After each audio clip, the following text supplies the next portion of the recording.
I'm here with the best dressed ever, Eric Wood, former Buffalo Bill great, now media member. You've got the Center on Buffalo podcast, busy, but you know Louisville more than anybody else. Happy Derby weekend. Yeah, happy Derby to you as well. Yeah, this is an opportunity for us to pay back those that take care of us throughout the year. So awesome weekend. Unfortunately, it starts earlier and earlier every year, so it's events starting Tuesday, Wednesday, and whatnot, but we'll rally through. What is the secret to longevity here? As a man who I do believe used to run bourbon tours, whiskey tour, what did you used to do?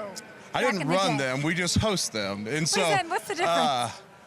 So people come into town and I link up with buddies that run the distilleries and we show them a good time. Me and Richie Incognito actually split a barrel of bourbon one year. So we have our stickers on the barrel of Blanton's, and I actually gave Josh Allen the tip this year and he couldn't get it done in time, but for an offensive line gift, bring them to Louisville, let them pick out a barrel of bourbon, name it after the offensive line, and then gift it out to them. It wouldn't be that cheap of a gift, but Josh has been splurging anyways, and he can afford it. Has Josh been splurged? Is he a good gift giver?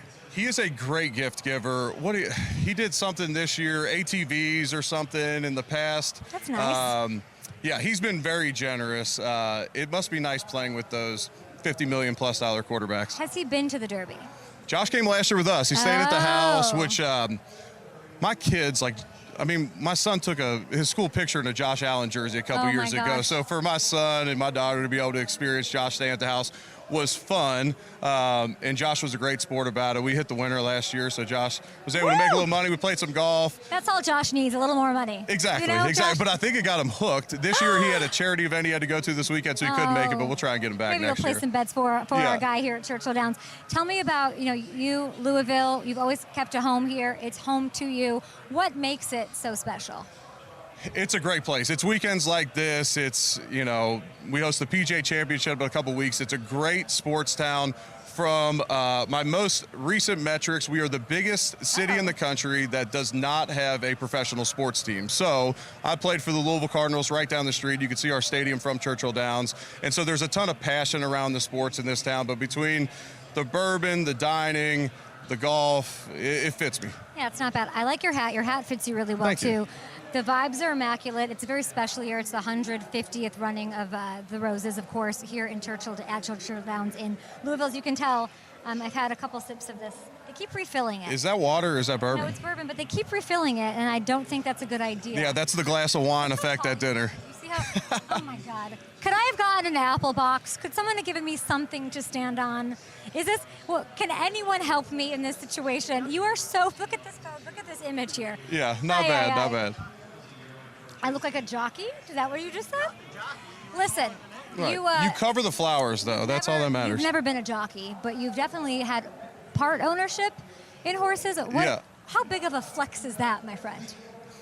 It's fun. It's honestly fun. And my wife has only lost her voice at one sporting event ever, and it was when our filly Dramatizer came barreling down the stretch. Dramatizer. We do the claiming game. So for those following in at home, casual racing fans, when you see a race that says a $50,000 claimer, anyone can claim that horse after that race for that amount. So if you and your trainer say, we think that horse is worth more money, then you'll claim that horse. So it's like flipping houses almost, and I hate to say that about it. Let's get you an HD TV show. That sounds great. Right, so we'll get you a show on FanDuel TV. I know. We should do that. Okay, but anyways, we have two right now, so we came back. We brought the kids to the backside of the track yesterday morning. You go and visit your horses. How lucky are these kids? Josh Allen jerseys at picture day, hanging out with. They wake up and they're having pancakes and something off the griddle with Josh Allen. It's crazy. Right, no doubt. Yeah, is Josh Allen happy these days? What's going on with this team? Listen, I saw you and I said, Eric, I love you, but we red wedding this team. What did you make of these changes? I know you cover them on your podcast week in, week out. Yeah, and so a lot of the guys that got replaced this offseason are guys I played with. Jordan Poyer, Micah Hyde, Tre'Davious White. Those are guys I played with. Mitch Morse came in when I had the neck injury. And so those guys have been around a while. And yes, there is a lot of star power, but it's inevitable in the NFL. There's always going to be change, and this was the right time that Brandon Beane felt to make those changes that are also strapped on the cap. But I think Josh is happy. Honestly, I heard from Brandon Beane that he wanted Keon Coleman, so Bills fans were ticked off that they traded. What a star in the making that is. Right. So Bills fans were ticked off. They traded back twice, traded out of the first round, but they bring in Keon Coleman, who brings some size, some athleticism, some hopefully big play ability down the field. But I think Josh really likes Joe Brady, the offensive coordinator.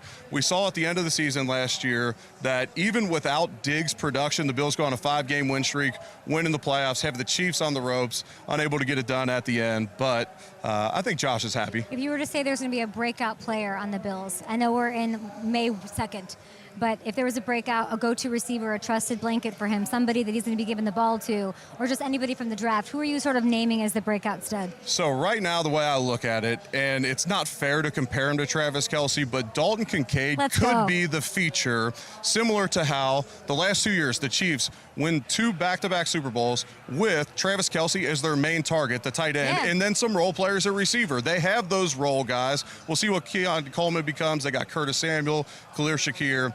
But that tight end, even combo between Dawson Knox and Dalton Kincaid, but I think Dalton Kincaid is going to be a big-time feature this year. He's so young. He talked to me a lot about the chemistry that they built sort of throughout the year, what it takes to get Josh to trust you. So I'm expecting big things his sophomore season. Okay, we got a couple minutes left. We're going to get to know you, basically. I'm going to describe a horse that's actually in the field for the Derby, and you're going to give me an NFL team that you think it best compares to. This seems really hard, but let's see. Fierceness, Mike Rapoli's guy, 5-2 odds, starting in post 17, Eric. No horse has won from there since 1930, so high expectations, tough starting point. What NFL team? Give me the Bills there because they still, even with all the moves this offseason, still top 4, top 5 betting odds to win it all, but they haven't won one before. So give me the Bills. That's actually really good. How about Sierra Leone? 3-1 second choice favorite. Recent wins have come with dramatic rallies. So which team starts slow but always pulls it together at the end?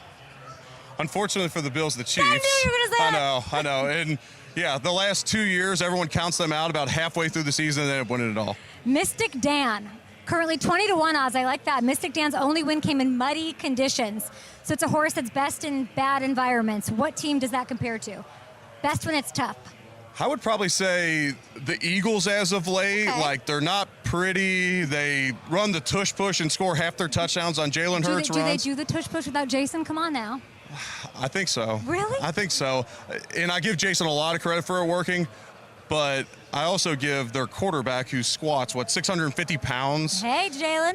Yeah, I give him some credit there, too. That's a good one. How about Just Steele? Second in 3 of 4 starts this season. That's nice. His trainer's 4-time Derby winning Dwayne Lucas, a team with championship pedigree on the sidelines, but needs to finish the job. Buffalo again? It may be, yes, but it may be hitting my brain just because you said Steel, but I'd probably say the Steelers. And they have championship pedigree, but I don't know if they'll be able to get it done this year. Okay, last one, Track Phantom. So this horse, it's like a solid playoff team category. It's a good, strong team, but always ends up in the Hunt playoff graphic.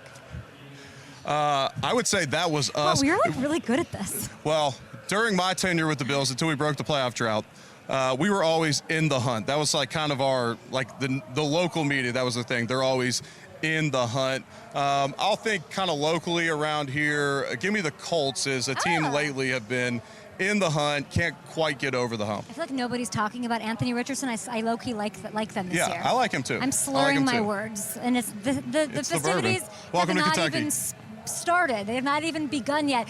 Give me in a 1 cent, finish my sentence. The Buffalo Bills will break their drought. Super Bowl drought. They'll get, if what? If what? The Bills will break their Super Bowl drought if they can get some young production this year. They're going to have to see it at safety. They're going to have to see it at corner, probably at receiver. But if they stay, actually, let me say this. If they stay healthy, the Bills win the Super Bowl. And I think it would have been last year if the defense would have stayed healthy.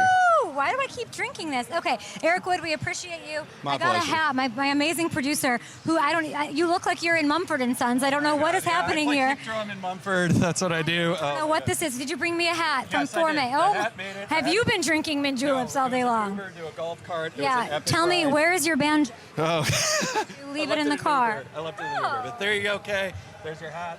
Forme Millenary. So my daughter corrected me on this yesterday. Actually, this morning when I was FaceTiming her on the way to school. That's a fascinator, not a hat. Oh, well, way to go. It's a fascinator, not a hat. That's a fascinating tidbit from our guy, Eric Wood. We'll see you guys tomorrow. It's time to keep drinking here at the Thurby. Thirsty Thurby. We'll see you later.